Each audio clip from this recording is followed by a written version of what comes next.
I'm going to run through the rest of the exercises up to exercise number 7. Exercise 4 is called more than one shape. More than one shape. So in this case, we can introduce more than one shape.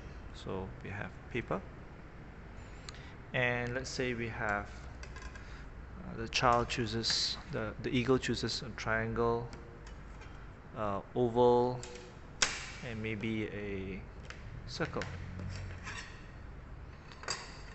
So more than one shape is just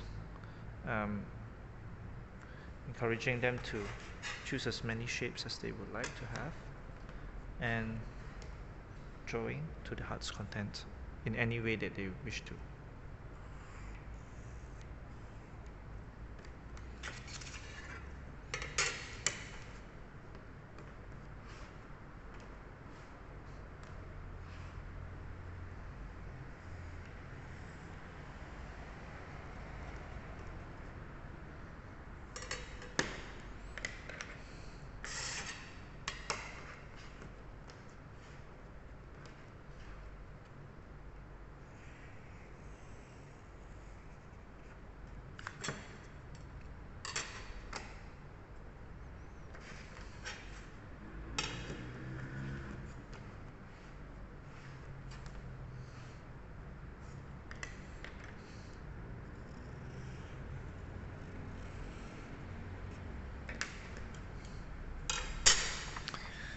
So you can see that there's more than one shape, and all of them are currently using the frame.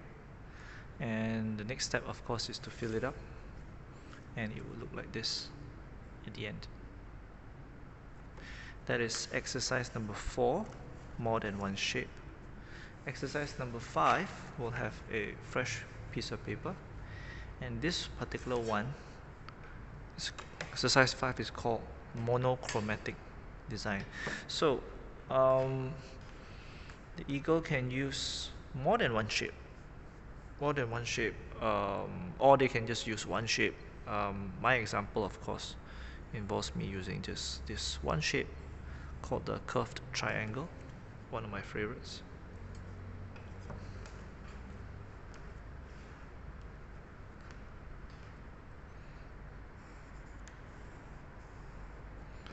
And at this stage, maybe they have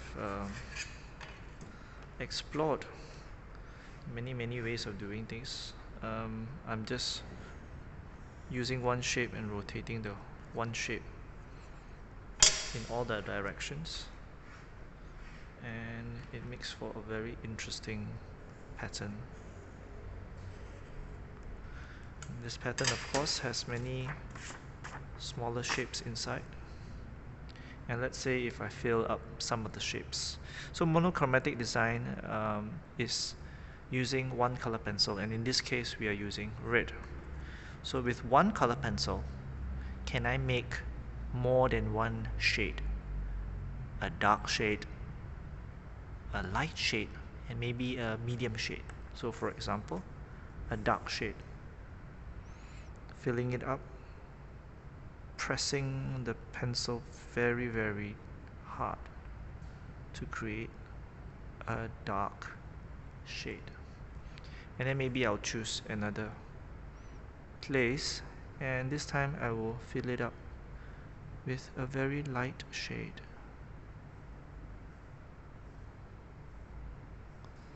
Now you may ask, what's the purpose and function of this exercise? So there are some eagles who are now writing very hard onto the paper, so hard that it pokes through the next page. This particular exercise will help them to understand that yes, you can do that, or you can have different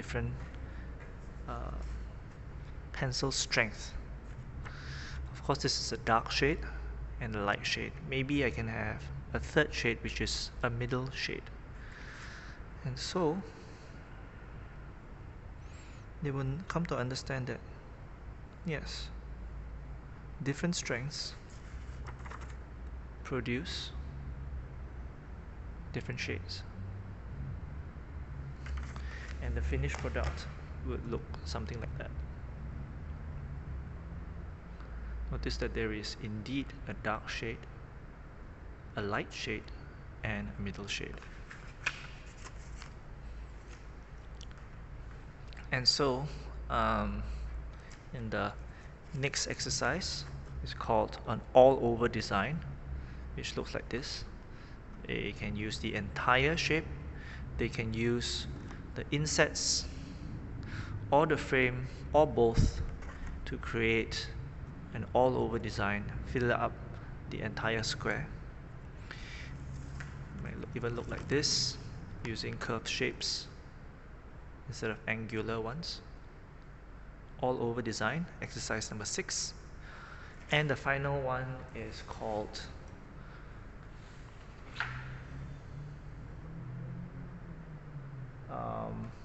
border design. Border is actually a long piece of paper of the exact size, and they are now drawing not only on a square piece of paper but an elongated version, and they can use different colors, and they can use different shades, and they can use different more than one shape to fill up the entire border. And so that is the end of Insets for Design exercises 1 to 7.